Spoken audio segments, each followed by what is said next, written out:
Good evening, folks. Welcome back to another Monday night live stream. Hope everybody's well. Hope you're having a fab week. Hope your Monday is going very uneventfully and everyone's having a good start of the week. Nice little gang in already, nice and early tonight. We're going to be chatting about today. We're going to be chatting about the officially Deadzone, but with a sprinkling of Firefight Magnetar global campaign. Not forget the global bit, because it doesn't matter where you live, you can take part in it. So I'm going to be talking about, if you're wanting to take part, how to get started in it. If you're not aware what it is, what the hell is it? We'll be having a bit of chat about that. We'll be having a chat about a number of other things too, including the creator clash that I'm going to be part of.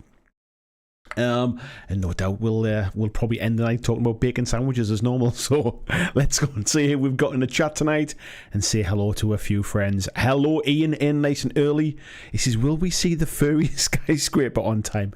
I dread to think what that is a euphemism for, mate, and I don't think I really want to find out. We got Vincent in as well. He's saying his marauders are getting prepared as you speak. Nice to see you, Vincent. Peter Kuman, good evening to you, matey. Ortega, hello in the rerun as always, buddy. Super Pumpkin Man says afternoon to his nerdy friends. We've got Tasty Brain Draining as well. Hello, Christian Reeves, the legend that is Christian, who keeps everybody in check here. Good evening, matey. How are you doing? Yoakum as well. Good evening to you as well. VJ, good morning, sir. Hope you're well. He said he set his alarm wrong, so he's not out for his run this morning. VJ is committed to the cause, folks. It must be it's either 5 or 6 a.m. in the morning over in Australia. So it's every week, mate, every week. He says he'll have to go after he drops the little one off for school. Anna's in. Good evening to you, Anna. Scott Latham, good evening as well. John Estel, my opponent for our game on Thursday, says evening, all looking forward to tonight as I paint some Star Saga heroes which might just feature in Deadzone. Very nice, mate. I look forward to seeing what you're painting up. Argy, good evening to you. He says keep wanting to listen in live, but something always pops up. 6th time lucky, hurrah. He said he's just settling down to get some enforcers done after finishing a small vehement team on Saturday. Very nice, very nice. Wayne Haywood, good evening to you. Connor Armstrong, he said it's Monday, my dudes. Hello. Blizzards, greetings and all stations. I quite like all stations as a bit of a greeting, mate. Nice to see you.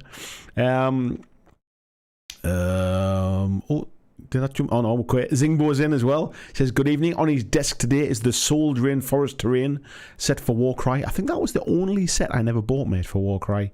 VJ says he could always flip the script and talk about bacon sandwiches first and Deadzone last.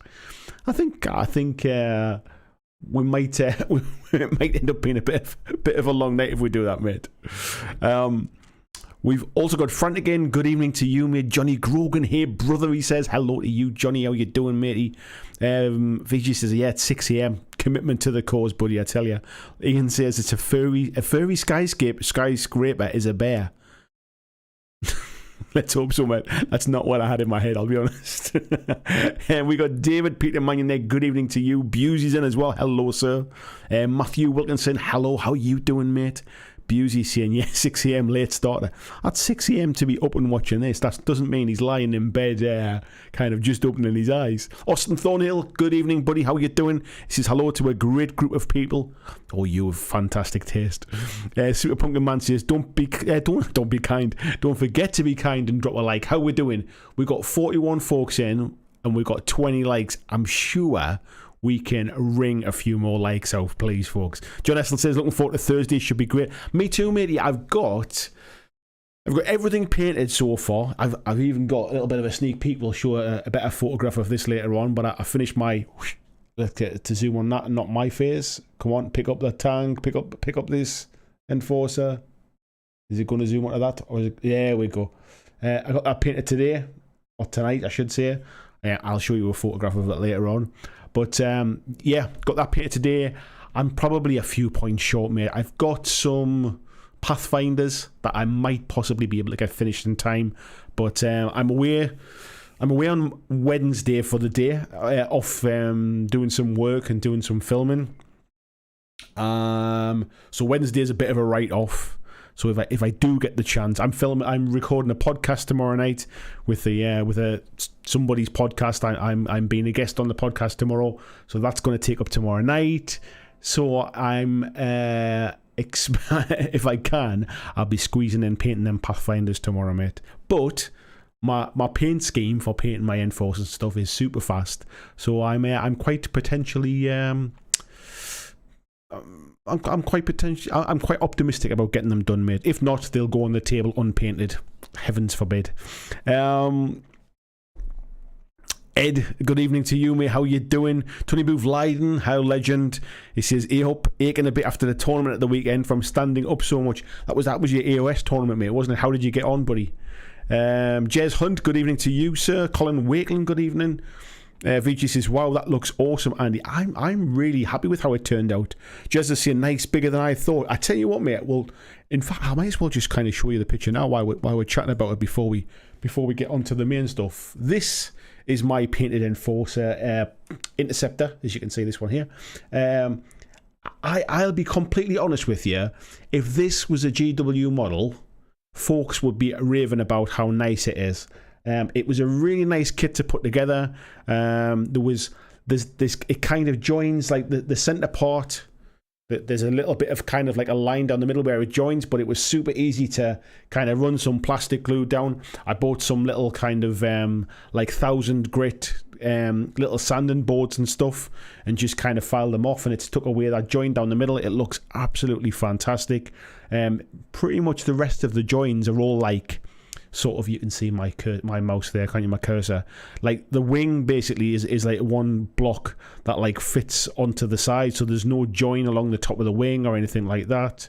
Yeah, everything fits together just really nice.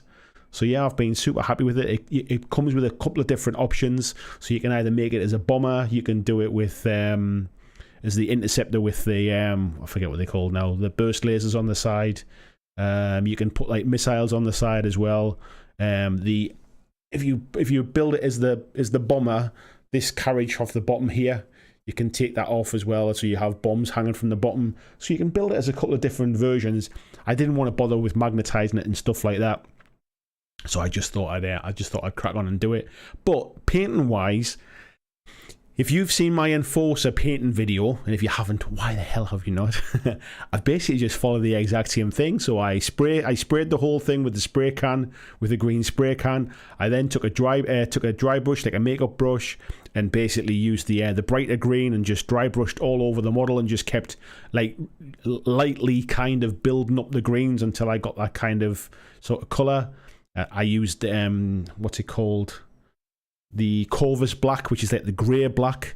Painted some bits on it, as you can see there, like kind of, I don't even know what that's meant to be. If it's meant to be like the kind of like the, I thought of it as kind of like the cockpit where they can see out of.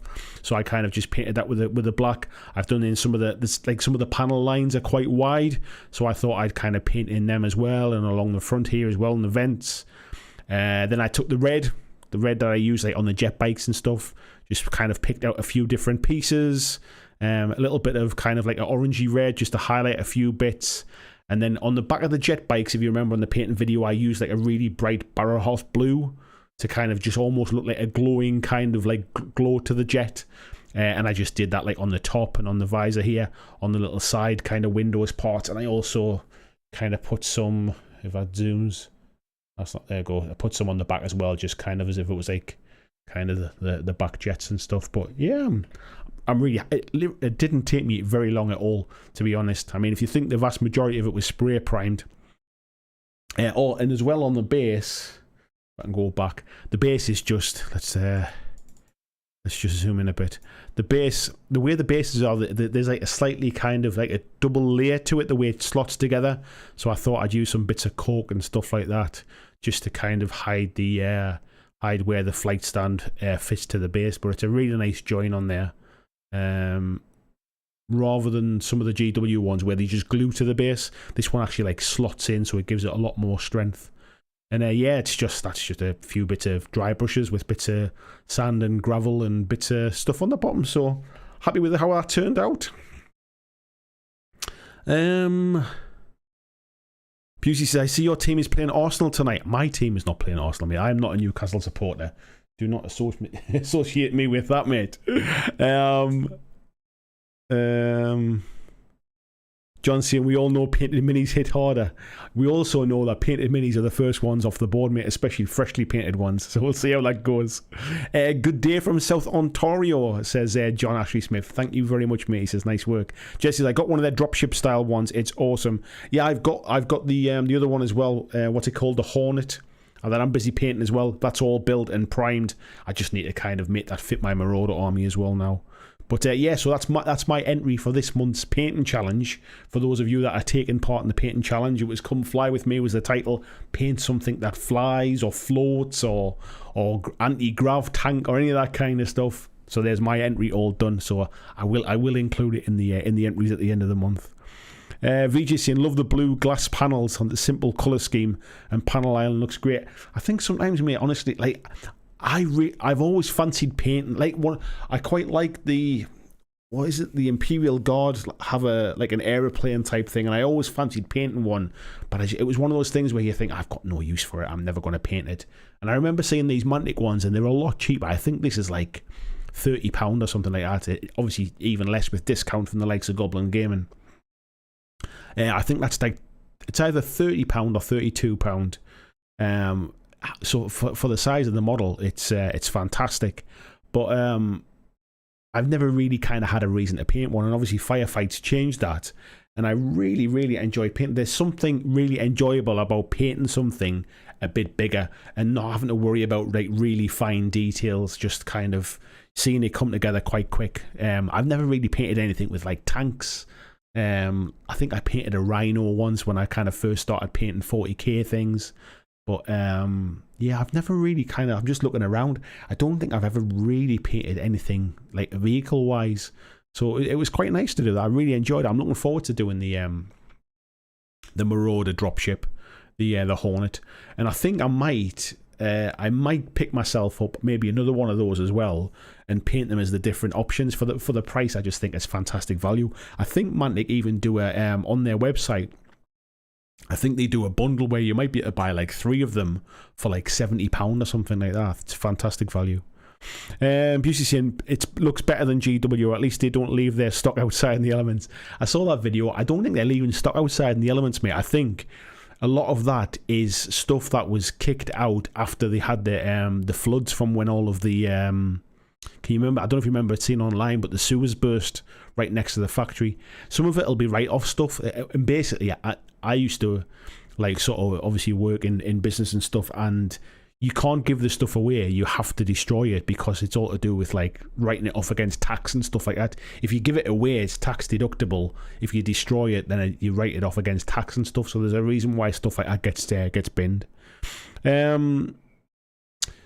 Blizzard's is saying I magnetized all the weapons and didn't glue the troop compartment on. I had considered that, mate. But to be fair, I thought one, I didn't have any magnets and I wanted to get it done.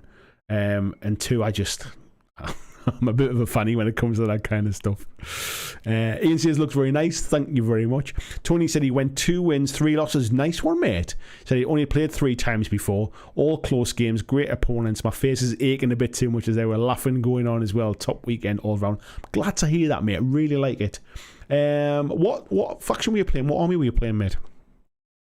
VG says magnetizing is great if you're what you see is what you get person, but as rule of cool builder, I love not having to mess about with magnets. Yeah, I like not having to not mess about with magnets as well, mate. And personally, for the all I have is I have the starter box, which has got obviously the enforcers and the marauders in. So there's 830 points, 825 points of enforcers. I think that chip is like another 100 points, which takes me up to like 925. Like that's nearly 1,000 points. And like total value is like less than £100 or something like that for everything. Like, was it like less than 100 quid? I forget now. Oh no, it might have been just over £100, I think.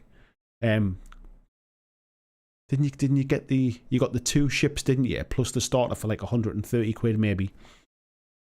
But I think that's fantastic value. And for me, I think I quite enjoyed painting them and stuff like that. So I think I'll just buy another one.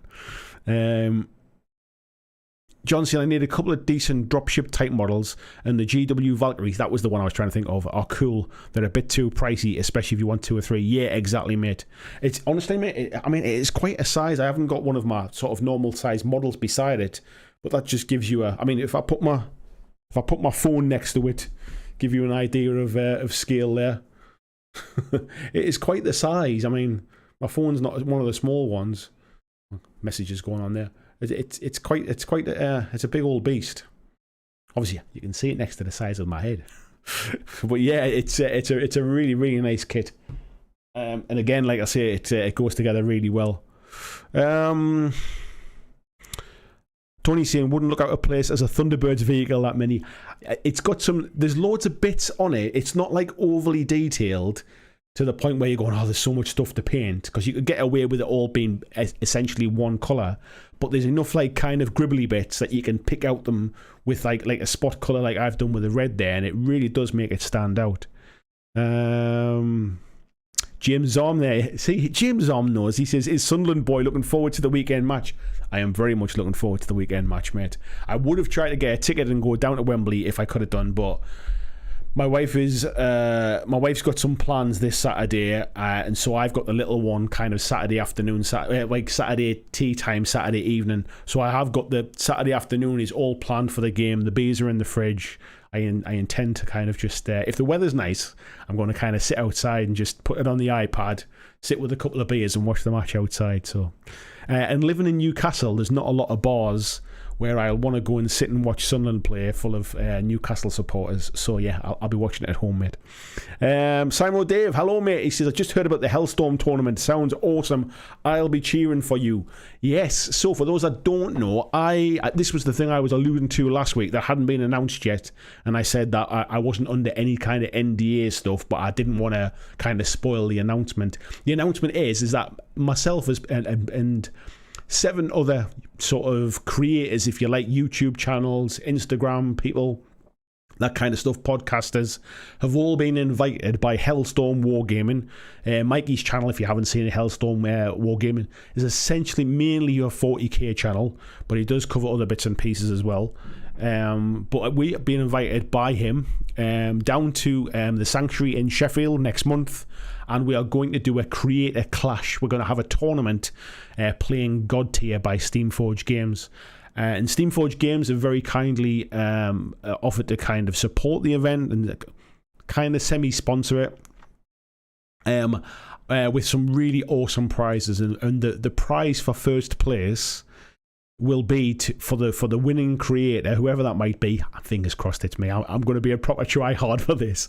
The winning creator gets to sit with their sculptor and design an alternative sculpt of any of the champions for God Tier. So God Tier, if you don't know, is a kind of like a hex-based sort of champions v champions type game. If you're familiar with games like Underworlds or things like Overdrive from Mantic or Aristia, that kind of thing, or Super Fantasy Brawl, it's along them lines where it's kind of champions against champions, although it does have some very, very cool mechanics in it, and it plays very differently to those other games. There's no deck building involved, for example. I think what we'll do one week is we'll do a bit of a deep dive into God Tier, and I can kind of give you a bit more information about my thinking going into this tournament as well. So yeah, we're going to be playing that. So you get to design an alternate sculpt of any one of the champions. That it will then be produced, and the winner of that will basically get a number of those to give out to kind of community members, etc. So it's a really, really cool prize. It's a kind of once in a lifetime opportunity to design a miniature for a game. So yeah, ordinarily I wouldn't be really kind of I wouldn't be like super try hard when it comes to playing games. For this one, I'm kind of thinking, actually there's only 8 people in it. Everybody's kind of relatively new to the game. They're getting kind of like starter sets sent out of them and stuff. I could stand a chance here, so I am going to be trying hard on this one, mate. Lord Maiden says, if you can prove it flies, yes. Scott's doing his Hornet 2. Punker Man says he finished mine the first week. Nice one. John says a couple of dropships bring in 4 fire teams. At least 1 gunship to provide an escort. Yes. Where was that one? Desert Marauders reporting in. Nice one, Vincent. Ian says he attempted a Predator tank and did not get beyond the first colour before giving up on Space Marines. I think what's happened in the past is people have assumed you either need an airbrush to do like big vehicles, or because if you certainly can't use contrast paints kind of thing. Coloured spray cans, absolute time saver. That's exactly what I used on that. I used the Governor Green Colour Forge spray can, just primed the whole thing green, and then I've basically just kind of just dry brushed and just almost just take off more paint than you normally would, and just really, really lightly build it up. And if you're starting to see kind of any sort of like chalky strokes in it, start to kind of like stipple in the green, and it kind of blends it out. I'm really, really happy with how it looks.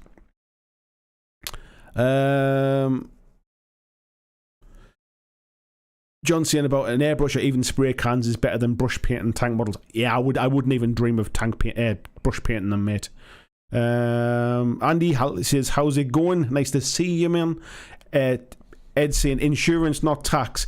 It depends, mate. When you're writing off stock because it's been destroyed, that is an insurance thing. But if you're writing off stock for other reasons, it's not insurance. It's to do with like tax and things like that as well. It depends on the reason that you're writing stock off. If you're writing it off because it's old product, like for example, if you've got like an old version of a game or something like that, and you're writing off that product because you don't sell it anymore, that is a tax thing. Vincent says, I magnetize my bases for transport. That's it, basically. Magnetize my bases. Sorry, when we talk about magnets, I don't even do that anymore, mate, to be fair. VJ says, so word on the grapevine is there might be an Aussie invitation of the UK in July, so start lining the pints up now, gents. Yes, VJ might be making the trip over to old Blighty. John said he magnetised some optional weapons for his Gasland builds. My God, I don't think I'd be worrying about kind of cars that small, mate, for magnetising stuff. That really is commitment to the cause. Christian sharing link there to the Patreon as well. Thank you very much, mate. We've had a couple of new Patreons this last week, so thank you very much to those. VGC and let you know when the flight's a boot. Nice one. Time for TARDIS. Is that right? Type 40 TARDIS, sorry, I should say. Hey, all. Hello. Welcome to the chat tonight. Tony said he's playing Cruel Boys. That's what I remember you telling me now, mate. He says he's almost finished painting their Vulture model for the painting challenge, killing 2 birds with 1 stone. Nice one, pun intended, eh? Let's have a little look. Who we're up to? Tony Howell says, hello, my lovelies. Nice to see you, buddy. Type 40 TARDIS says, sitting here working on his last 2 overdrive figs, Tigrax and the Bug. Very nice, mate. Very nice. I think I'm pretty sure I know who that is. And you've been painting through all of your overdrive stuff, mate, haven't you? That's your last ones, and then you got a completed set. Cardos, good evening to you, mate. How are you doing? Moose is in as well. Good morning, Moose. Simon Dave says, yeah, you got this in the bag, Andy. I have no idea. I mean, I've got no idea whether I'm even going to kind of like win a game at this rate. But at least I've played the game before, and I've got a lot of different kind of champions and stuff, because I bought a load of champions. So I've got some champions to choose from and stuff.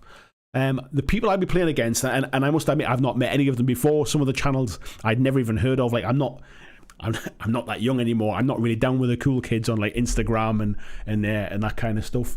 So the people that are in the challenge, some of you will have heard of some of the bigger channels. One is Pleasant Kenobi. Pleasant Kenobi does some 40k stuff, but is mainly a Magic the Gathering channel YouTuber. Quite big, has almost, I think, like 100,000 subscribers, so quite big within the YouTube world. There is also Kirioth as well, who you'll probably know does a lot of EOS and 40k stuff as well. There is, I'm trying to remember now, there is Discourse Managers, so she's going to be there as well, essentially mainly 40k stuff as well. Then there is also, I'm trying to remember the names now. I'm going to embarrass myself by not knowing. We've got like a little a Discord group with everything in it, so I'm going to have to go in and get everybody's names now, so I don't miss anybody else. There is there we go, blah blah blah. There is Kerry, or K-Legs, I think, is her Instagram channel. She does a lot of 40k painting and stuff, miniature painting. I think she's also a local girl as well. I don't think she's I think she's from the northeast, although this is the first time I've been aware of her stuff. We've also got Quipster as well, who I think is like podcasting and kind of miniature painting stuff. All again, mainly 40k stuff. His partner as well, who is also quite big on Instagram, and is called, if I can remember her name, I'm not going to see where she is. There she is, called Silver Paints, I think it is. She does a lot of 40k stuff, and I think is that everyone have I named? Is that? I think that's. Oh, and there's also one of the guys as well from the Hellstorm Wargaming channel. He's doing it as well. So that's the 8 of us. So yeah, fingers crossed, and we'll see how that goes. But yeah, it was super nice to get asked. It's an opportunity for me. I like God Tier. I reviewed it a couple of years ago. Really enjoyed the game. I actually said I thought it could have been my game of 2020. I really did enjoy the game. And actually, after doing the review, I went out and I bought somebody's Kickstarter. They basically sort of decided they didn't want to no longer play the game. And I bought all of their Kickstarter stuff. So I've got a right old big collection of stuff, and I got for a good price. So I quite like God Tier. And lockdown came. The game didn't really get the chance to kind of to grow because it only came out just. I think it went to Kickstarter. The Kickstarter shipped and released probably just before lockdown started, I think. So it was really bad timing from a point of view of getting people out into stores and face to face and playing it in events and stuff like that. Now things are starting to open up. It's a great opportunity to kind of get people back together again. And I think what they're doing with this is trying to kind of raise the profile of the game a little bit. So I was kind of honoured to be asked along to the event. It's an opportunity for me to play more God Tier. It's an opportunity for me to meet the other creators that obviously I've never really had much to do with them. I don't really they're not the kind of creators I would normally collaborate with because they generally do 40k stuff or miniature painting stuff. So it's nice to have a reason to kind of to meet up with these folks and kind of hopefully kind of build some sort of like connections for the future as well. So who knows? Regis saying, yeah, if you win, we get Andy champion. We need bacon sandwich on the base. I'll see what I can do, mate. I need to win it first, though. Phil Campbell, good evening to you. John saying one of the other YouTubers, Wargamer Fritz, raves about God Tier. It's all Greek to me, though. Yeah, he does actually. I've seen he makes a few videos about it. Like I say, we'll do a bit of a deep dive into it. Maybe one Monday night live stream, or we'll maybe do a video about it or something like that. But it's a much deeper game than I think people give it credit for, because basically what you get is when you buy, they've got 2 different starter boxes, and in the starter boxes there are 2 champions, so you can play a champion with their followers. Is like normally about 5 models like that, kind of like minions that come with the champion. And with that starter box, you play 1 champion versus 1 champion. And I think most people who reviewed the game originally played 1 champion versus 1 champion, and they played the intro scenario, which is called Life, which is essentially, it's almost a bit of a brawl in the middle. And playing like that gives you kind of the basics about how to play the game. But the game really comes to life when you play 3 champions per player, and you play some of the other scenarios which actually spread you out across the board rather than that brawl in the middle. And I think the majority of channels that basically, I've always said before, I need to play a game 3 or 4 times before I can do a review of it, because I don't think it's fair to kind of to play it once and then form an opinion. I don't really think you know enough from that. And I think there are some other channels who do, and I think they played it 1v1. They played the intro scenario and went, it's all right. It's not great or whatever. It's a completely different game when you play 3 versus 3 and you play the different scenarios, because what it does is you start to get some synergies between champions. There is the kind of like the to and fro of, what shall I activate this one before that one's gone, or it's a really, really interesting and kind of like a deep game. Although the rules themselves are super, super simple to get your head round. You can literally, 1 turn of the game, you go, yeah, I know it. I know exactly what I'm doing now. But then it becomes that kind of mental game of chess of, do I commit now? Do I wait? It's a really clever game. VJ says, must include as many trucks as possible. Bobby Clark, good evening to you, mate. He says, working on a couple of cool Malifaux models. Good luck with your God tier action. Sounds fun. Yeah, I'm looking forward to it, mate, to be fair.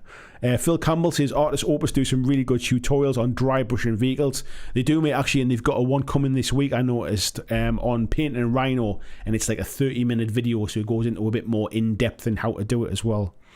Lord Main says, I guess a pub crawl in July might happen. You never know, buddy.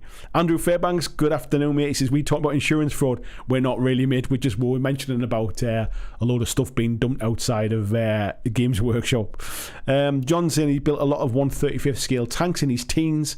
I was never really into building kind of tanks and like sort of airfix kits and stuff. He says, when I started, I used a brush, but after half a dozen laborious paint jobs, I got the cheapest airbrush I could find and powered it with a tyre. Yeah, I've heard other people saying that kind of thing as well. About airbrushing with a tyre pressure. But yeah, I like, honestly, coloured spray cans, don't underestimate them. Like, for speeding things up, I showed in my Painting Enforcer video about kind of getting that base colour down with the spray cans. Really, really speeds it up. I can honestly really recommend that Colourforge. I bought the spray cans myself. Nobody sent them to me. I bought them myself because I really like the stuff. It leaves a lovely matte colour, a nice finish. The actual nozzle on the cans gives a nice kind of like spray across it as well. Not like some aerosols which are designed for other kind of applications, if you like. Yeah, just get that colour on it, mate. Andrew Fairbanks says, to quote Leslie Nielsen from Airplane, good luck, we're all counting on you. Fingers crossed there. Let's hope I don't let the community down. John saying, every spray session required a good 20 minutes of physically pumping up the tyre to get enough pressure for a decent paint session. Vijay says, I like silver paint stuff. Discourse, not so much. Do you know what it is, mate? I wouldn't say I watch all of Discourse's videos, because I generally don't watch 40k videos, so it's not a comment on her at all. It's a comment more on, like, I don't really watch 40k stuff. But I've chatted with her a few times about some other stuff, like in private, really, like in kind of like in Discord groups and stuff like that. And she's a really, really nice girl, and she's super switched on when it comes to YouTube. She knows exactly what she's doing. I'm looking forward to meeting her, to be fair. Sylvia, I've not met her before. I wasn't aware of her stuff. I've watched a couple of her videos like since. Same with the other creators as well. I've watched some bits and pieces just to kind of see what they're about. And she's a good painter. She seems like she knows what she's doing as well. Tony says, I'm a nobody on social media. Get bug all likes and I like staying hiding. I'm a nobody on social media either, mate, to be fair. I don't really understand it. One thing I would say as well from these creators that are more like Instagram kind of painters and stuff like that, like, they're on a different level when it comes to their Instagram game. I post a picture once in a blue moon. It's like a whole different minefield. It's like trying to learn Twitch or something like that, I think. Tony says, yep, get most likes in BlackJack and his gaming store. That's fine by me. Yeah, I tell you what, I don't get a lot of interaction when it comes to like Instagram and Twitter and stuff. I think it's just not my area. It's not my forte area. I don't really spend any time kind of learning how best to do that. I use them more somewhere just to kind of save my pictures, really. Ian saying it has an interesting phase mechanic where one phase allows you to move and the other phase allows you to attack. It's not quite like that, mate. You have two phases. You have the plot phase and you have the clash phase. And the plot phase is almost... In the plot phase, I activate all of my champions and followers, and there is some movement in that, and there's placing banners as well, which is like placing flags, which can score you extra points if they're in place at the end of the game. And then my opponent moves all of their champions and followers. And then in the clash phase, you alternate moving, so one person can move a champion or a set of followers, the other person moves a champion or a set of followers, and you keep going backwards, like sort of backwards and forwards across the 6 champions and followers on the board. And that tends to be when attacks and stuff happen as well, but you can still move in that kind of phase as well. But a lot of the champions tend to be more kind of movement focused and attack focused in the 2 phases, but that's not kind of that's not like the only thing you can do.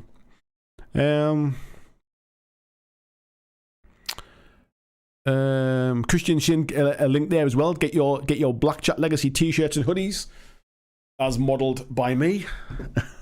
Thank you very much. VJ saying getting an airbrush for priming and single colour base coat was a game changer. I use it for that as well, mate. But I must admit, I've started using spray cans more just for pure speed, really. Same with Dave saying Discord's low videos are well done and funny. I don't think I've ever seen any low stuff, mate. Tony says hairbrush. I heard mine screaming and shouting. Paul Taylor says, good evening, mate. He's a bit late at the party night. Welcome. Do not worry about that, mate. Blizzard is saying Discourse is hilarious. Type 40 TARDIS says, dude, I hide when I see a camera, let alone social media. Do you know what it is? For all I do, like I do this for a job kind of thing, and I sit on camera. I'm still not keen on having my photograph taken and stuff like that. Like I never feel comfortable getting a photograph taken. I think it's almost doing this is almost I don't really think about it now after it's nearly 5 years I've been doing this now. When I look at the camera down the lens kind of thing, I'm not really worried about what I look like. I'm not really worried about what people think of me. Let's be honest, I ain't got a face for modeling here kind of thing. So I didn't do this to try and think I was kind of Billy Big Bollocks kind of thing. But there's something about getting my photograph taken. I really don't like getting my picture taken. Let's have a little look here. Tony said, I'm looking forward to Andy's training montage video. Do you know, I've actually got that in my head, mate, to be fair. You never know, you might actually see that one. He says, might I suggest Paul Stanley's Live to Win for the soundtrack? I will certainly take that on board, mate. Vijay saying it should be that Eye of the Tiger Rocky montage. Ian saying, yeah, it's been a while for me too, yeah. Jess says, he's a wrecking machine. John saying, I need my daughter to teach me how to post on Instagram. It's been so long. I tell you, like, so this Kerry, or K-Legs as she's called on Instagram, she's got a really, really cool. I encourage you to go and check her out. Please tell her if you go over and look at her stuff, Andy sent you there kind of thing. But like, she does these things called Instagram Reels or something like that, which are essentially like minute-long videos and stuff like that. It's all new to me. I need to catch up on. So one of the things I'll be talking about, I might not win any games, but maybe I'll learn how to work Instagram. Simon Davis says, watch out for the Instagrammers if you don't like having your picture taken. It seems like Instagrammers are more like video now. I don't really understand it, like from a I think Kerry does like Instagram live like streams and stuff like that. It's a whole different world. Matthew saying, don't forget the headband and wristbands, of course. Players in Exile says, when you see the views anything GW gets on YouTube, the fact Andy doesn't cover it and is still going is pretty amazing. Thank you very much. I know myself, if I focused on GW stuff, things would grow a bit faster and that, but it's just not my kind of cup of tea, really, and I feel a little bit disingenuous if I was just doing it just for the views. I'm sure the other channels and stuff who do 40k stuff, they really like the games and they really like the products. But for me, it's I can't get excited about it. I don't know why. I don't know what it is. It's just not it's not really my bag. But yeah, it just means I get to look at the other stuff. Vincent said, I saw myself on the picture of the founding of our gaming club. One day later, I joined the well-rounded gamers group, although I'm now mostly lurking. I think that makes two of us, me. I'm trying to kind of cut down a little bit after my holidays in the summer. Or I'm saying in the summer, after my holidays recently, I have been slightly more rotund, shall we say. So I'm trying to ease back on the on the bacon butties now. Simon Davis saying, yeah, K-Legs is great. I think I'm just I think because a lot of these channels are all 40k stuff, I tend not to be aware of what, I'm aware of like sort of Kirioth, and I'm aware of Pleasant Kenobi, and I was aware of what's it called, Hellstone Wargaming and Discourse. But generally because they're YouTubers, and I tend to watch YouTube, and I don't tend to kind of watch Instagram or anything else. But I'm not that familiar with their videos because I don't really watch the 40k stuff or the GW stuff.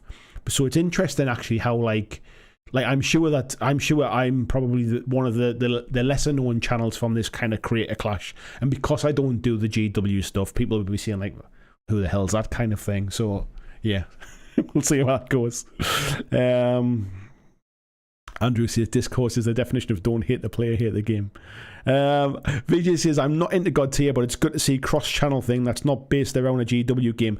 I agree, mate. Actually, it was another one of the reasons that I agree to do it is that it's kind of like, it's nice to see something that's, it's good to see other channels doing something that's not all GW, and it's nice to get involved in that kind of stuff. Tony says, if you set a painting challenge of painting a Space Marine, I might have to skip on that one. Type 40 Tortoise says, honestly, the last 2 editions of 40k really soured me on GW.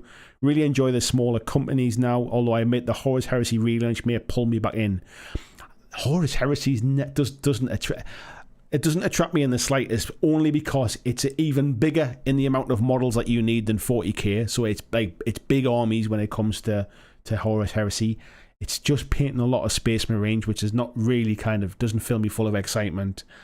And I'm not that into the Horus Heresy lore in the background, so it's not even from a playing the stories out kind of a thing. Plus the fact that it uses an older version of 40k that I wasn't that keen on anyway. So yeah, there's nothing about it that really pulls my strings, but I'm over the moon for folks that are into it. And, you know what I mean? I'm happy that other people are happy about it. It's good to see Horus Heresy getting some new stuff. It's good to see Horus Heresy fans getting more plastic stuff and not having to pay Forge World prices. So I'm happy that other people are happy. It's just not for me. Paul Taylor says, having non-GW channels are a nice change of pace. There's a real lack of general hobby channels. Do you know what it is, mate? And I've asked this question before, really, because I'm really fortunate that there's a great group of folks, like you folks that are in here tonight, who kind of support what I do. And I have a passion for the games that I cover, and I'm loving Firefight at the minute. I'm loving painting that stuff up. I'm interested in the stuff I'm making videos about. But you do not get the views. You do not get the interaction. You don't get the subscriber numbers. I've noticed a big difference on my channel when I used to do GW stuff in the past. I've done Kill Team stuff, I've done Shadespire stuff, I've done Warcry stuff, and whenever I do, I see a spike in my views, I see a spike in my subscriber numbers. Everything climbs. I've done it if I do a Monday night live stream and I've been talking about the price of something. When I did all the Cursed City stuff, I saw another spike again. And since I've come to the conclusion that I'm not really covering GW stuff, it's not really my bag, things have really slowed down, and it can be a bit disheartening at times.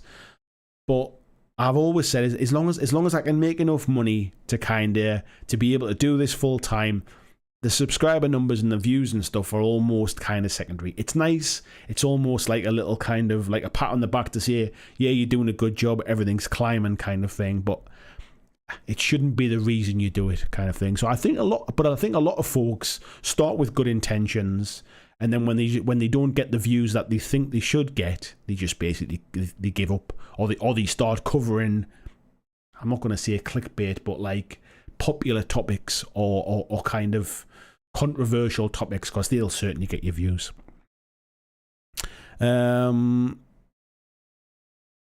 John says, evening all, hello mate. He says, quite surprised Hellstorm Wargaming are branching out to non-GW. Yeah, I've got no idea what the why the reasoning is, mate. I don't know whether it's something that they've been playing in the background, playing themselves. I'm not sure whether it's something that they've tied up with Steamforge to do. I don't know what the background to it is, but it's cool that they are, mate.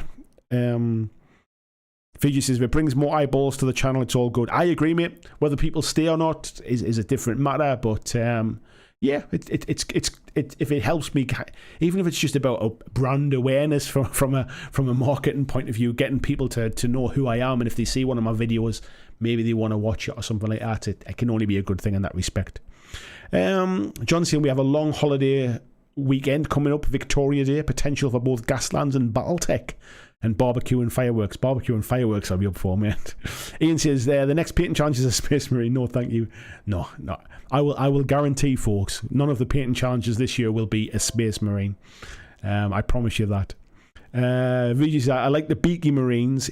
When I painted my first ever army, So first time I ever bought anything to paint. When I first got into miniature painting, I obviously painted Space Marines like a lot of people do, and I painted a Raven Guard army. So I was picking up the kind of beaky helmets and stuff because I was painting Raven Guard, and I must admit, like I quite enjoyed it for that first foray into kind of miniature painting, but I wasn't really worrying about like there was no fine like edge highlighting or anything like that.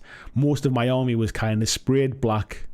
Like the red kind of shoulder trims, putting the transfers on, and I was quite happy with that back then. It was before I kind of really knew about blending and dry brushing and edge highlighting and all that kind of stuff. I really wasn't doing anything fancy, but yeah, these days I don't think I'd do the same thing. Vincent saying, I'm excited for Warpath lore and how it gets developed as it's more cyberpunk and less grimdark. Yep, we'll be chatting a little bit about that soon when we come on to the getting started thing. I didn't even realise at the time, we've just been having a good chat. But yeah, we'll be getting onto the Deadzone stuff very soon. VJ saying, early 8th edition was a very special window in time for 40k. Great rules, no blood, good times. Yeah, unfortunately, that was about a month, mate. I think that's all it was.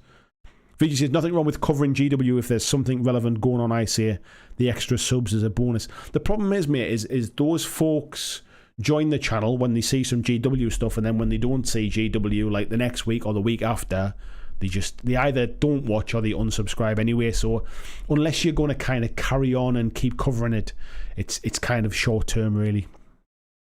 Camo, good morning to you, buddy. Simon Dave says, that's why I love your stuff, Andy. You talk about the games people don't. I guess it's just I talk about the stuff I like. If other folks like it as well, then so be it, mate. Phil says, he's chatting to VJ. Jez says, more people are looking for non-GW stuff these days, so that's good. More games, the better. I think people are generally kind of opening their eyes to more stuff. I think other companies have raised their games. Companies like Mantic, like Steamforged, like War Cradle. They're all like Corvus Belly. The quality of the miniatures has raised. The quality of their games, I personally think, are better than the GW ones. The quality of the miniatures has been raised over time. I think they're starting to invest in their own background, their own laws. There's some really cool kind of licensed stuff out there as well. I just think that I'll still say I think GW still make the best miniatures. I think that's fair to say. But I think the other companies are a lot closer to them than they've ever been, and I think the quality of other people's games, I think, are generally more fun.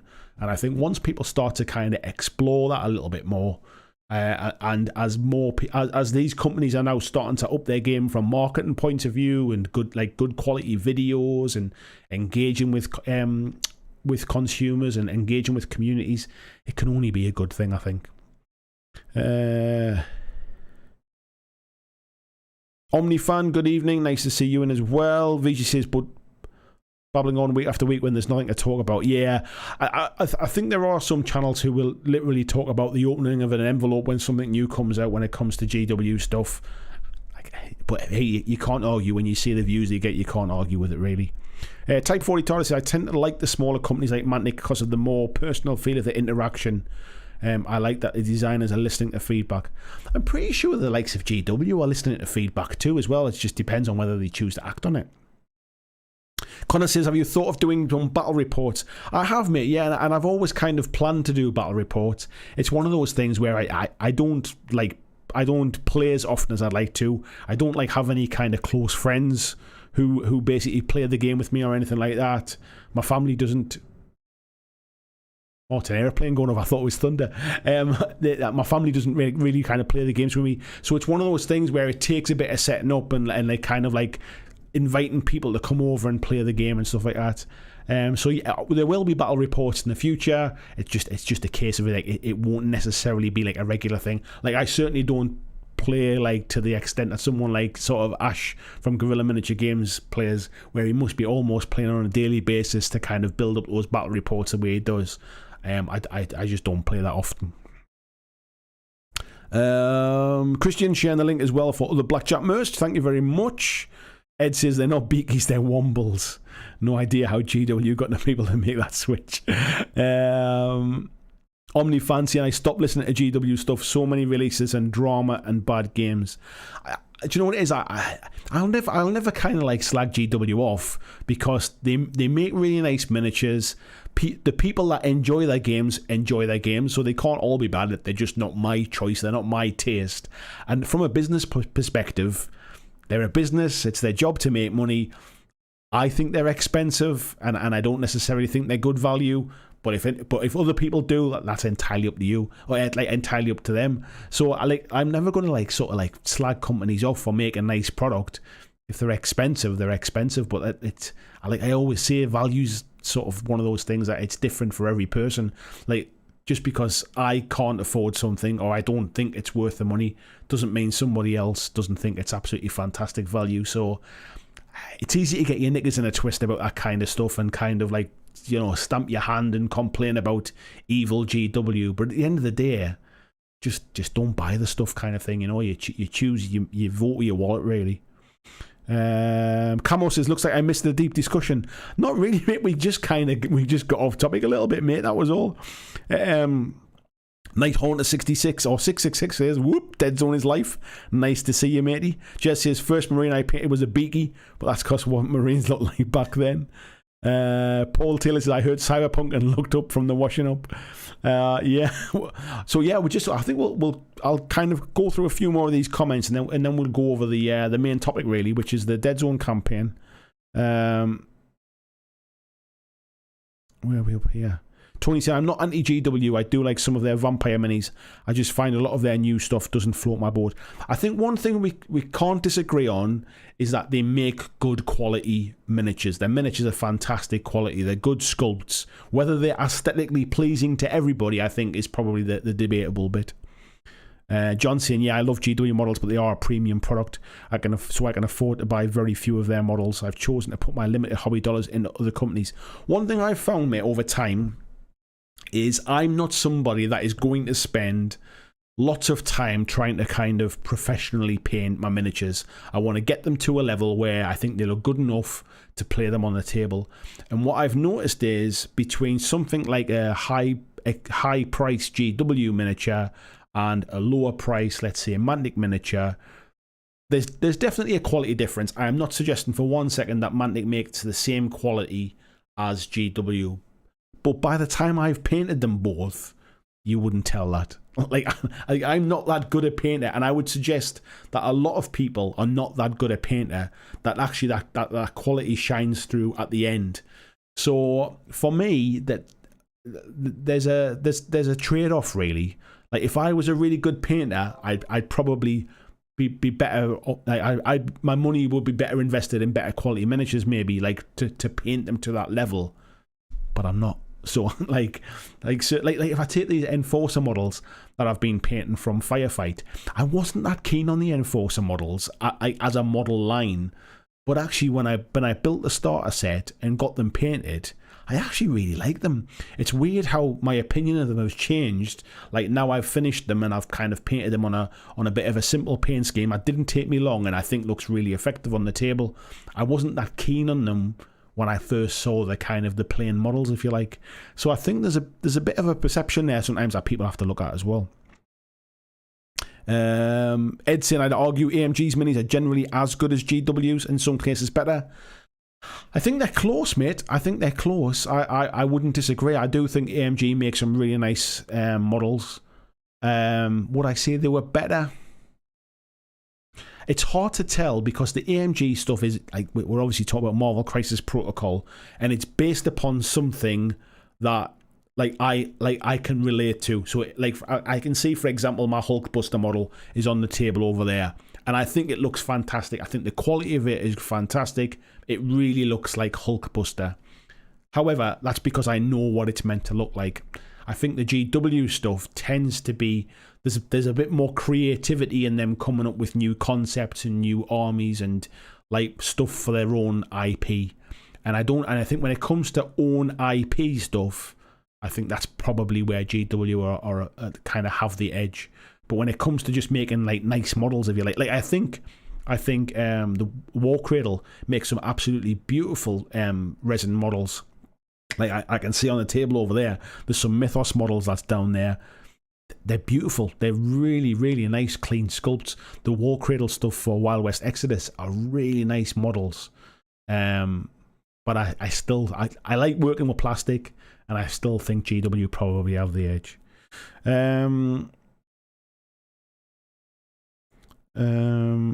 Players in Exile is currently painting Rebel Scum for Star Wars Legion, hoping to play a lot of that over the coming weeks, and then you can look at Marvel.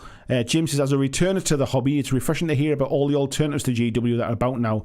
Yeah, I mean, I'd like to see more coverage of them by other channels and stuff like that, but I think generally when people put time and effort into making YouTube videos, I get like they want to be rewarded with views and kind of like and growth. And I understand why when they don't get a lot of views from a game that's not that popular, I understand why they move on to something else. Super Pumpkin Man says, I think people like your channel are here. Are here for your positive attitude and the friendly community. I've always been about the community stuff, mate. I mean, thank you for the nice comment. I've always been about the community side of things. It's a big part of it for me, and I won't really move away from that community aspect. But it does limit my growth. But I do enjoy it, which is why I keep doing it. Vincent says GW mods are great, but they're not 300% more expensive. Great. I think you have to build some stuff into that as well. Is the fact that their manufacturing is in the UK, which obviously increases the price versus being manufactured in China, like most other companies are, or manufactured in the Far East. So there's elements in there. There's reasons in there why there is a price premium. But I agree. I think they're more expensive than they could be. However, people pay the prices. So if it was your business and you were selling something and people were willing to pay more, I hazard a guess that's probably what you'd do. Frantic saying, unfortunately, I'm mostly a painter who enjoys the lore and background of the stuff they paint and less of a gamer. The other companies have some way to go still. I'm not so sure, mate. I love the background to Malifaux. I love the background to Wild West Exodus. I love the background to kind of Warpath and Kings of War. I think it depends upon where you want to go with it. It just depends on what interests you. Like, I love Infinity background. If I just wanted to read, I'll be honest, I think if all I wanted to do was read the lore and background of a game and paint stuff, I don't think I'd ever paint anything other than Malifaux, if I'm perfectly honest. But when it comes to gameplay and stuff like that as well, obviously then it's like there's lots of games that I enjoy. But if I was only going to kind of read the stories and paint the miniatures, I don't think I'd buy anything other than Malifaux stuff. OmniFan says, for GW stuff, I don't mind having a faction or two for the skirmish games. I gave up on making armies because it's so hard for me to stay in a long project. There is an element of the fact is the amount of stuff you need to buy and paint. By the time you've got it painted, the game's moved on and the rules have moved on. So I definitely agree with that. Let's have a little look here. This is jumping around all over because there's so much chat coming in. I'll just pick a couple of these bits out. Players in Exile saying, interestingly, Ash is one of those content creators that really does cover a lot of different games. Yeah, he does. I mean, he obviously still leans heavily into GW stuff, and they obviously send him a lot of stuff early, which helps. But for sheer output of stuff, yeah, you can't knock him. Andrew saying, don't play anything but GW games. I support you because I like you. I appreciate that, mate. I'm personally just not, GW is just not my thing. In the same way lots of people don't like, I don't know, they don't like watching sport, for example. It's just a personal choice thing. It's not like I would never say that like they're bad or they're terrible or anything like that. They're just not my tastes. Bobman Gaming, hello mate, how you doing? Right, I think it's time because there's loads and loads of chat here. John Estelson, your GW model analogy was like me when I was into photography. People would ask if I was going to upgrade my kit. I'd say it's still better than I am. I don't need to upgrade. Yeah, exactly, mate. It's like when people buy sort of £500 tennis rackets or £2,000 sort of pound set of golf clubs. Like it's like sometimes it's all the gear, no idea. I think that's a little bit like that with me sometimes. Mark Robinson, good evening mate, how are you doing? Nice to see you in as well. Right, perfect opportunity And Frantic saying, by background, I mean audiobooks in Audible. To be honest, mate, there's still audiobooks. Like, for example, I was talking about Malifaux there. All the audiobooks for Malifaux are all free. They have a podcast thing that they release kind of audio stories on a weekly basis. If you go to Kings of War stuff, there's Kings of War novels that have all been recorded in audiobook now. That I've been listening to one of those recently. I think there's other companies out there that are catching up, mate. So there is stuff out there, mate. Anyway, let's head over and we'll start talking about the main topic now, which is the Deadzone campaign. So obviously Mantic have on Friday they had the Friday feature here basically, which was about the Deadzone campaign, and it was saying that if you're new to playing the game, or possibly like me, who was Johnny, I think it was. There's a guy's name there. Yeah, Johnny. If it was like Johnny, you're somewhat rusty and need a refresher before you go charging into Magnetar with your laser carbine blaring. Fear not. They've basically had this useful to compile all of their Deadzone 3rd edition how to play videos into one place, and also you can pick up the free rules as well. So if you go to, this is there on the Mantic blog, you go to Friday feature Deadzone campaign. This is from last Friday, 13th of May. You can have all this information. There's a link there to download the free rules. And it's the basic rules so you can learn to play. And then basically what you've got is you've then got all of their how to play Deadzone videos here, which will kind of take you step by step through the different parts of the rules. And I can say that they're fantastic because I made the videos. So yeah, of course I'm going to say that they're good. However, if you want to play the campaign and you don't know what is a campaign, you might be thinking. Let me just go back here. There is a website which is deadzone.manticgames.com, and it will take you to this campaign page. And what you've got is, this is where the global campaign for Magnetar, where you can record your gameplay. And there's a load of information here. I whizzed over it last week. I'll go into it in a bit more detail today. So when you get to this page, if you click on the campaign intro here, this will tell you the background story to the Magnetar campaign. And I won't read it in detail. I'll let you go to the website and read it. But it gives you a bit of a background to why is this coming about from a story point of view. If you go to the main page and you scroll all the way down at the bottom, there's this section here which has like campaign news, how-to guide about the campaign and stuff. And this is where it's kind of there. This is some of the important stuff. So if we go to about campaign, if you don't know what a campaign is, if you're new to wargaming and you're wondering what the hell's a campaign, what we're doing, it is essentially it's a term to describe a series of interlinked battles in which your units develop over time. So it says here the campaign is slightly different. An online global campaign is an event that encourages commanders and generals around the world to play as many battles as they can and share their results with Mantic Games. And then these results will be then used to determine who is controlling certain areas that are identified as the theatres of battle for the current campaign. It says campaigns are a fantastic way to get together with your friends at a local store or club and play a number of games across the course of a weekend or over multiple weeks depending on the campaign schedule. You can fight it out to see who comes up best among your friends and then upload your results to this website. So what you're essentially doing is you're going to be playing, you can play one-off games of Deadzone, you can play multiple games of Deadzone, and then basically record your results here. And if everybody around the world all inputs their data, it basically shapes the story as the story goes forward, and it can actually influence the future of the Deadzone and the Warpath universe, as in which armies have basically kind of like sort of claimed Magnetar, have any of the big heroes been killed and are basically going into like the living legend status and stuff like that. It can influence the future of the narrative. So it's quite a fun way for the community to kind of to do that.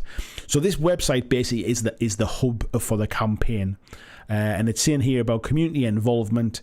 Getting Mantic Games community involved is a central feature of our campaigns. It's the very reason why we run these global events. We want as many players around the world to become interested in the campaign narrative and get involved in playing games with their friends or enemies, either at home, at clubs, stores, or at game events. It's then as simple as one of the players from the game uploading their stuff. It says, beyond this website, why not share pictures, videos, or blogs of your battles on social media too, and use the hashtag associated with the active campaign, or tag Mantic, and we'll keep our eye out for them. So if anybody is playing them, make sure you tag Mantic or your hashtag battles or whatever, and you can do it. Now, one thing is, people might be saying, well, you know, like I've never played the game before. What do I need? You don't need a great deal of models. Deadzone already is a game that uses very few models to start with, but if you just want to do like 100-point game, it's almost like an intro game, a starter game. You can play with 100 points. 100 points might be about 5 models or something like that for some armies. So don't worry about kind of sort of having sort of lots and lots of models. You don't have to have them painted, you know, but you can get like a starter box, or you can get a faction starter and just build them up and play your games if you want to. You can and obviously the games of Deadzone work on a 2x2 board, so it's not like you need 6x4 and massive big armies and stuff like that. So basically what you're going to do is you're going to play those games, input your data, and as it says here, it'll shape the future of the universe. So when I'm going to show you how to log in and how to submit your results. So if you go to the top here, you'll see campaign and submit results. If you click on that, you'll get to this page. And basically what you have to do is you have to access here. And you're thinking, well, what's the username and password? Where do I log in? How do I do this? If you click on access details, it will tell you what the username and password is. This is the same for everybody. I don't know why it's here. I assume it's the kind of stop like spam and all that kind of stuff. But if you put them in, and I think like within Windows, for example, you can remember the password. If you do that, it'll remember it. Once you've put them in, you can log in, and it will take you through to this section, results submission and the system portal. So it says select the logo below to enter your results for that game. The reason it says this is because in the first few weeks it is Deadzone games. The last week there is going to be some Firefight games involved as well. So eventually the Firefight logo will appear here. But we'll click on Deadzone for now. And then what we do is you can click in what was the points limit. So like I said, 100 points is probably the minimum you'd want to play. I can't imagine you'd want to be playing anything smaller than that. But you can play from like 100 points all the way up to over 250. So you just select the points that you want. You select the scenario. So these are the 16 scenarios that you get in the Deadzone rulebook. So in here there are 16 different scenarios. You don't have to do like any kind of special campaign systems. Like there is a campaign system in the rulebook. You don't have to play your games as a campaign. You can just play them as a one-off game. So let's say 100 points, and let's say patrol because it's the first one. Say well, I'm not gonna submit this, but we'll just to show you. So 100-point game, scenario 1, patrol. Location. Now this, it says entertainment district. Week 1 for the campaign is set in the entertainment district, and there is a story behind it. I'll show you where that is later. As the weeks go on, there will be different areas that you can select because the narrative will send it in a different direction. You basically put your player name in. The name won't be used anywhere else. It's just the kind of it says just enter the moniker, so you can. They're not going to use your personal data. You can put your name in. You can put a nickname in. You could just say player 1 if you wanted to. You then pick the faction that that player 1's been playing. Same with player 2. Same with player 2's faction. You then say who won the game, or whether it was a draw or a tie. You can say the rules that you used. So standard rules for just your one-off games. Campaign rules. In here there is a campaign section where you might want to use it as a campaign.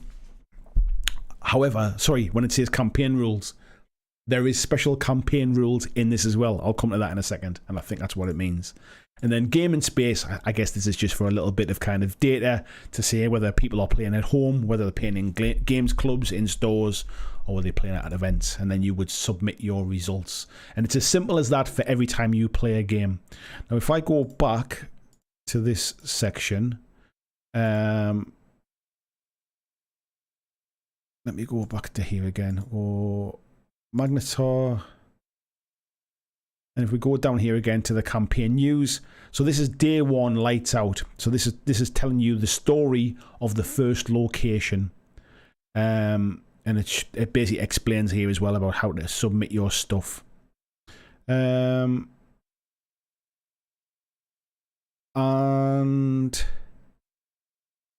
where was it? Is that Magnetar City? This is just a bit of background information.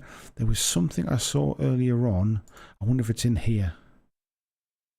Is it that? Here it is, sorry, yeah. So if you click on this, this tells you about the entertainment district. A bit of information about it. And so there is a campaign brief, so you can use this special rule in your campaign games. So in this one, it's saying that you're not the only one looking for riches in the entertainment district. Enemies and other scavengers can be found hiding amongst the buildings. At the end of round one, you should place a scavenger on the board using the normal rules for placing items. In order to capture the scavenger, you must move into the same cube and roll a 3-dice fight test. The scavenger rolls a 3-dice survive test on a 4+. If you roll more successes, you capture the scavenger and immediately gain 4 victory points. Then remove the scavenger from the board. And if the scavenger rolls more successes, they scatter. So these are little rules that will come in just to kind of mix up your one-off games, that will kind of add a little bit of flavour to the campaign as you go. So when we get to week 2, there'll be a different location and there'll be a different kind of campaign rule. So you just need to kind of pop that in when you're recording your games. Did you use the campaign rules or did you just use standard rules? So they get an idea of who's using what. And so that's really as simple as that. There's loads of information on here. There's a bit of a schedule here, so it will tell you exactly what's happening. So we've got the location 1 was revealed on the 13th of May. We're now in this section here. So the 16th to the 22nd, we've got the campaign launch and the Deadzone results submissions are opened. The campaign data on the website goes live in the middle of the week. So once we've got a few games being logged in there, we'll be able to start to see what the campaign data looks like. And then we go through over the next few weeks where the different locations get revealed until eventually we get to week 5 and we start to see the Firefight games getting involved as well. And then by the end of the end of the campaign, basically it'll be compiled in that week from the 20th to the 27th of June, and then we'll wait to find out exactly what happens. So if you're brand new to the game, you can download the rules for free. This will give you an idea of what of kind of how the game plays. Head over to the Mantic blog and go through those how to play videos. It's a super simple game to play. It plays really fast. You don't need a lot of models to play the game. And then you can always record your games and pop them in here and see how it shapes up with the future. I would love to hear from anybody that's in our community who's playing any games, who's logging any games. I've got a game of Firefight this week, so it won't be getting logged into this. Although John and I might record the information, we can maybe include it in the Firefight week launch, in the Firefight week campaign week. But yeah, I'm hoping to get some Deadzone games in while this campaign's on as well. And I would love to hear from you folks if you're getting them in as well. Get some photographs. Let me know what factions you're playing. If you've never played before, let me know it's your first games. If you're a regular, or you're at an event, let me know what you're playing and what you've been up to. So let's have a little look at the chat here and see what folks are talking about here. John saying, yeah, Ash is a machine. The amount he gets done is inspiring. You're not wrong, mate. Tony saying he paints models where his mood takes him, and a lot of people have noticed that I'm all over the place. I don't think there's such a thing as being all over the place when you're just painting, mate. You can literally paint whatever you want. That's the beauty of it. John says, damn, I need to start cooking. Looks like breakfast supper tonight. Beauty says, all the gear, no idea. Usually applies to cyclists that buy Lycra and bright helmets. I think it applies to a lot of folks. I mean, I used to play golf, and it definitely applied to the golfers I used to play with. Folks used to spend a fortune on clubs, like even like £300 or £400 on a driver. And it didn't improve their driving any at all. Jim Streets, hashtag Deadzone is life. Nice to see you, Jim, mate. Says the climax of the campaign with breakout into Firefight. I know, quite excited to see how that pans out, mate. By that point, folks should have started to kind of get their head around the rules, maybe have some armies built up. I'm super kind of happy with how quickly it's been to get nearly 1,000 points of Firefight together. I can see me growing my enforcers and my marauders out to a nice big size. I want to kind of get a couple of nice armies, and then I think I'll start on another faction, I think, but I haven't quite decided on what I want to start on next. Vincent saying 1 point marauders is 6 models, or 100 points of Marauders, is 6 models, and Marauders are considered a horde army. Yeah, exactly, mate. That's what I mean about you don't need a lot of models to be to be getting involved in this and starting at 100 points. It's your intro games, your first game, your learning games, if you like, where you put very few models on the board and it's just a case of learning how to play. That's your 100 point level, 150 point level. So if you're brand new to this, you can still take part in it. You can still enter. Andrewson will be interested to see how they do balancing. The GW online event they did was eagerly spammed by certain players who wanted certain results. One side won everything. There's a note actually on the campaign page, mate. Let me just let me see if I can find it, because there was a note about that, about I think it was in the how-to stuff. Result submission, players name. Here we go. So we had this. A note on spam or fake result submission. Whilst we aren't tracking specific individual user records, we will constantly be observing the submissions for any results, spam or fake entries.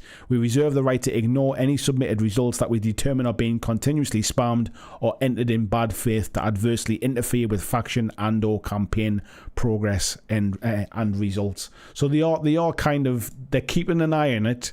They're obviously not sort of using any fancy software to track IPs or any of that kind of stuff. But I'm sure if they see somebody kind of keep spamming results just to try and take the story in one direction, I'm sure they might it might raise a few flags. Ian saying, I wish they were that price in Deadzone. It would swamp the board and severely outnumber your opponent. Yeah, I think the points between the games is not massively out. Like a horde army in Deadzone is a horde army in Firefight as well. VG says Luke's APS video. I came made me paint Warhammer minis, and this man knows how to push the algorithm. I watched a bit of it tonight, mate. He essentially bought a cabinet, mate. I think is essentially the video. So yeah, tell me about it. VG says I'd love to get involved in the campaign, but too many other things to get done at the minute. Don't forget that there are solo rules for 2nd edition that you can still really use in 3rd edition as well. So if you want to do any solo games, you can absolutely do those as well. Ed saying all you need to enjoy golf is an air horn. James is saying, seems cool. I wonder if GW would do this. Maybe locked behind Warhammer Plus so people couldn't spam it. They used to do it in days gone by, mate. I don't know why they don't do it now. Maybe they just... I'll tell you why they don't do it, because they don't really want the storyline being influenced by other people. They want to influence the storyline because they've got their ideas 2 years, 3 years in advance. I think Mantic are a bit more open to letting the community kind of sort of take the story in a certain direction. They've done it every summer with other than the COVID times. They did it with Halpi's Rift and stuff like that, and or maybe it's not Halpi's Rift. Was it the or it was the Abyssal, what was it called again? They've done some summer campaigns for Kings of War anyway, which basically affected how Panathor panned out, if you like. John saying he's got a game of Deadzone against his mate Darren tomorrow. I saw the picture, mate, of the board all set up. He's bringing his Maison Labs. John says small model count games make for more exciting games where every roll is critical, and because they are over quickly, you can play more games.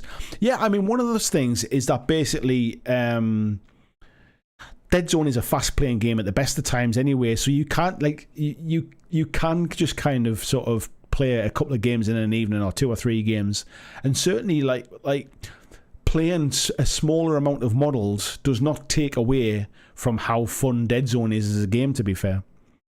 VG says solo rules for Deadzone. I might have to hit you up for those. I think they're on the Mantic website, mate, for free, I think. Ed says because every time they did it, it was an absolute shit show that they got caught fixing. Yeah, I think that goes back to what I was saying, mate. I think the GW don't really want anybody else influencing how their stories pan out.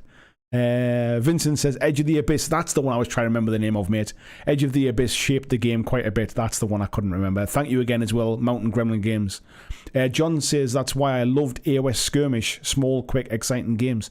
AOS Skirmish seemed to get like forgotten about quite quickly. I bought the AOS Skirmish book when it came out, and like it was like they never talked about it again. Nobody ever played it.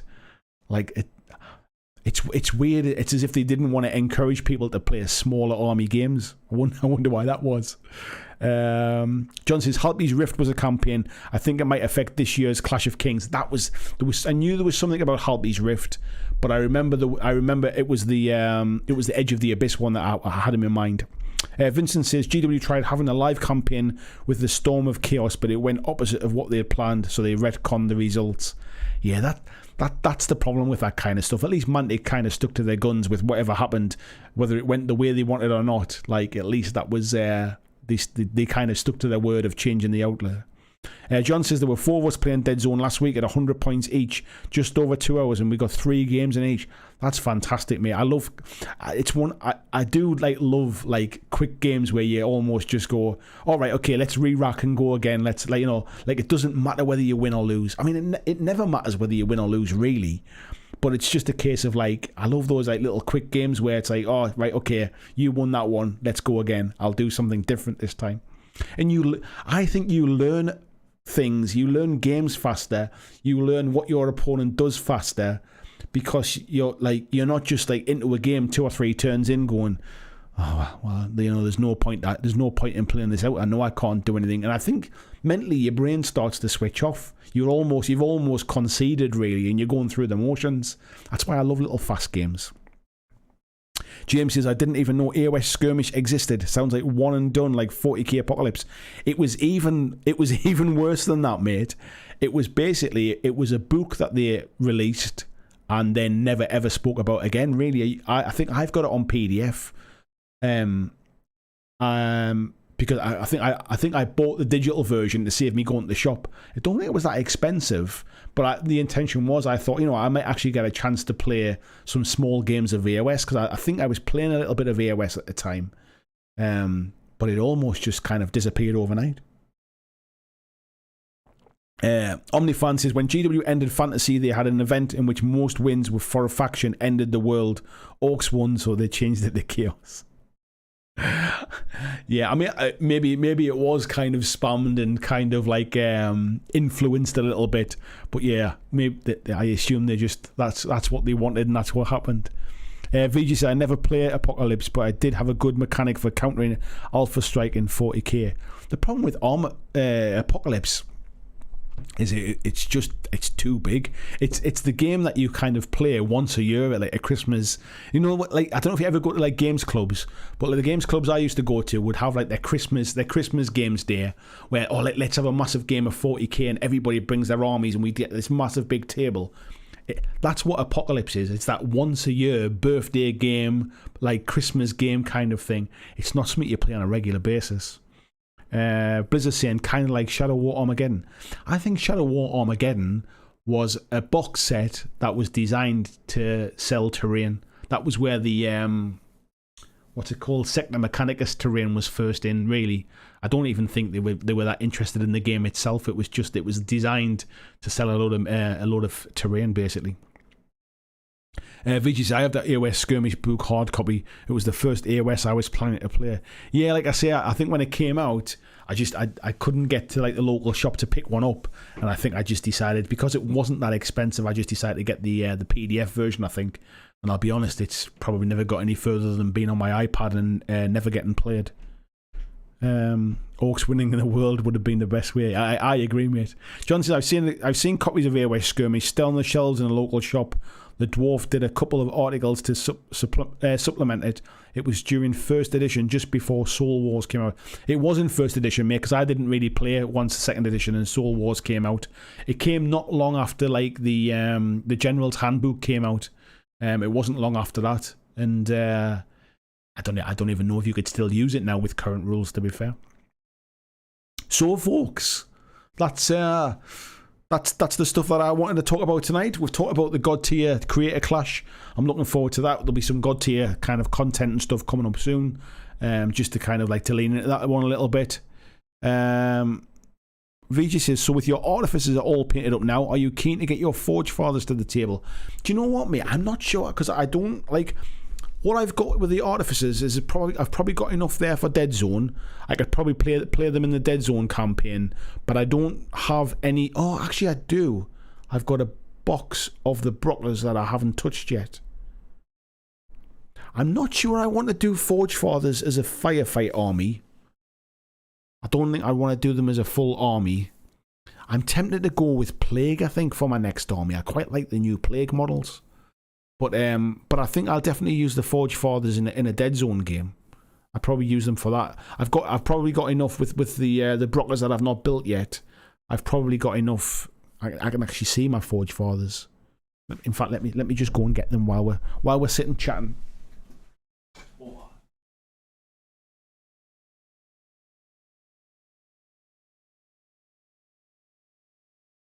Here they are. in my little Tupperware tub where I carried them down from my hobby room. So I forgot. Actually, these are better painted than I thought they were. Actually, I think. Yeah, we've got my little where is he? Let's see, little dude there. I need my close up cam on these ones. Really, I think there's a picture somewhere, isn't there, online? Yeah. There's like I can hold this up. There's no way you can see that. But I'll tell you what, actually, that's probably not a bad. So if I take this and compare it to the height of one of the artificers, that will just give you an example of how big the interceptors are. And if I compare it to the big I forget what he's called, like the kind of juggernaut type guy. That gives you a rough idea of the scale of size, of just how big those flyers are. I think they are bigger than people expect. Johnson, I still intend to play it. Got plenty to play with, lots of games with. Yeah, I played a bit of AOS with my Beastclaw Raiders, and I think I just found that I didn't really enjoy the game. I liked the guys I was playing with, but I didn't really enjoy the game. And then especially as the Soul Wars edition came in, and it was more about you needed more models than your opponent on an objective to take the objective. I had an army that was like 10 models in total or something like that. So yeah, it was never going to work really at that point. Where are we up to here? BGC, I've got enough Forge Fathers to sink a land train. RG says, regarding GW model quality, have Sisters of Battle, lovely models, right up to the point. I put a brush on them. Yeah, I think that's exactly the point, mate. Like that's what I was saying before, is like they have some absolutely beautiful models, but my paint doesn't do them justice. Like it does. So like if you're an amazing painter, all power to you, and you know, like I hope you do a great job of them. But for me, I can get away with models that might be like considered not as good quality by the time they're painted. Like for example, like that model there, the Mantic model, that's as good as anything I've painted. It was a super fast scheme, like kind of airbrushed. There's a bit of dry brushing on there, sort of a little bit of highlighting and stuff, a little bit of panel lining. It's as good as anything I've painted recently. You know, I'm happy with that. Like I'd be like, would that win me any awards? Do you know what? If I put that and these models into a little like kind of, you know, like best painted at like a little event, I think they might get a couple of shouts. I think the colours are like, you know, it's a nice colour choice that it would kind of attract a little bit of attention. I've gone to the trouble of like sort of putting them on some nice bases. I think they do all right actually.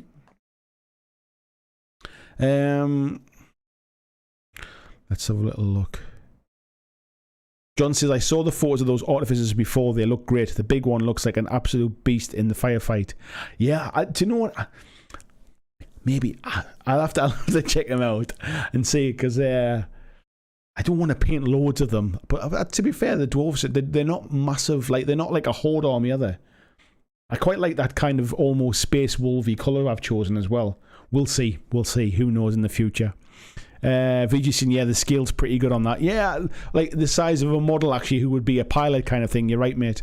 Scott says, I'm just swapping my Enforcers from the starter set for another Marauder set, so we'll be bringing the rain. I quite like the Enforcers. Like I said before, I wasn't overly keen on them when I first got them, but I must admit, they grew on me once I got them painted.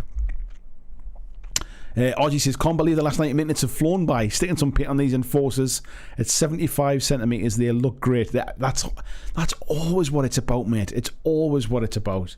Like, if you are painting because you love painting, and to have something painted beautifully is the aim, knock yourself out, enjoy it. But if you're like me, if you're just painting to play, but you get a bit of enjoyment from painting as well, like, as long as you're happy with it, that's all that matters. Night Haunter says, Magnetar is doomed. The Enforcers are coming. My Enforcers might be taken to the table as well. That's the other side of it as well. Like, I've got my Firefight stuff all painted up. My Enforcers can quite quickly come to the table for a Deadzone game as well. VG says, I mean, an experiment with magnetizing. Might do weapons on the Artificer Dreadnought thingy. Yeah, you could do, mate. I mean, they're not. I would say, of all the different things that you could magnetize, excuse me, these ones are definitely some that you could definitely magnetize those ones. Oh, what I also did was as well, I forgot, I didn't actually glue on the little front panel as well, so you can see, can you see, will it zoom, it's because it's picked there, so you can take the front off as well, so the little guy's inside there, and then I can clip that back on again as well. I've done that, but I quite liked being able to paint that like bold yellow down the front. Was the reason I was probably going to glue that front on. I think I just left it off because it was easier to paint. VG saying, a well thought out colour scheme does more for a mini than a perfect technical execution with poorly planned colours. Do you know what, mate? I think that's like this. It's just like that red spot colour. I mean, until you put the red on, that's just a big green blob. Do you know what I mean? Putting the red on in a few spots makes it look like I've paid way more attention to it than I ever did, really. VG says, how are you getting the front panel to clip on and clip off?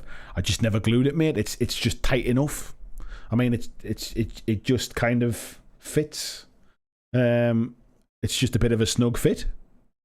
It just kind of tucks into the side there, mate. There's a little bit of friction fit, you know, where the guy's holding like his fist with like the controls. There's just a little bit of friction in it, mate, and that's so it just holds it in place. Yeah, RG saying, yeah, VG is so true, so true. So, folks, yes, tomorrow night, yeah, I'm recording a podcast with, I don't know if you folks have heard of it, but if you are into God Tier, or you're thinking about getting into God Tier, or you want to know more about God Tier, there is a podcast. I will get you the exact name, because where are we up to?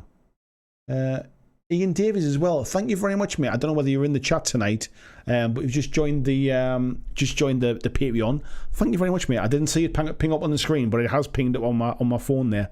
So thank you very much, buddy. I'm just looking at my podcast list here so I can remember the name. I've got a terrible memory for remembering this kind of stuff. So, but it is a podcast I listen to, so it's in my show list. It's called Banner Bearers. It's a God Tier podcast. I'm going to be doing a chat with the Banner Bearers tomorrow night. We're going to be... there it is. Thank you very much, buddy, Night Haunter. I had a feeling it was, but I wasn't 100% certain. I didn't want to credit the wrong person. Thanks, Ian. And it says it came up on the screen. I apologise. I didn't see it, buddy. It normally makes a little noise, but I never heard it. Yeah, so I'm recording with the Banner Bearers tomorrow night. randomly, it's still relevant here. We're talking obviously about the creator clash for God tier. We're chatting about a new champion that's coming out called Jack. He's one of the first champions in the game that actually heals other models. And then at the end of their podcast, they always their guest chats about something else that they're into, like other geeky hobbies or other games they play or anything like that. And I'm going to be talking about Firefight. So even if you want to know a little bit more about God tier, it's a great kind of podcast to listen to. But if you want to also hear a bit more about me talking Firefight, you'll be able to hear that at the end of the chat. So yeah, I'm recording that tomorrow night. It says you were busy gas bagging. Some things never change, mate, do they? So yeah, I'll be chatting. I'll be recording that tomorrow night. I'll let everybody know when it's up and live. Wednesday, I'm recording during the day. I've got to drive, visit somebody, do some recording. So that's Wednesday planned. Thursday, John's coming over. We're playing Firefight, so we've got a game on Thursday. And then next week, I'm not really sure what we'll be doing next week for the live stream. Where I guess we'll get to that when we get to that one. But I think what we'll do is we'll call it a night there. Thank you everybody that's come in tonight, especially thank you to Ian there joining the Patreon as well. If you remember to join the Discord as well, mate, I'll see you in the Discord chat as well. But thank you very much for your support. Vicky says if you weren't gasbagging, the stream would be pretty boring. I'm sure some people would say it's pretty boring even with me gasbagging, mate, to be fair. But the less said about that, the better. Anyway, keep sending your pictures into the make me sound like some kind of kids TV show. Keep sending your pictures in. We love to see those. Keep sending your pictures into the Facebook group so we get to see what you're up to, what you're painting, what games you're playing. I love seeing people's work on there, whether it's work in progress or finished stuff. So please keep popping them on there so I can see them. And I will see you next Monday for next Monday's live stream. So take care, folks, and I'll see you then.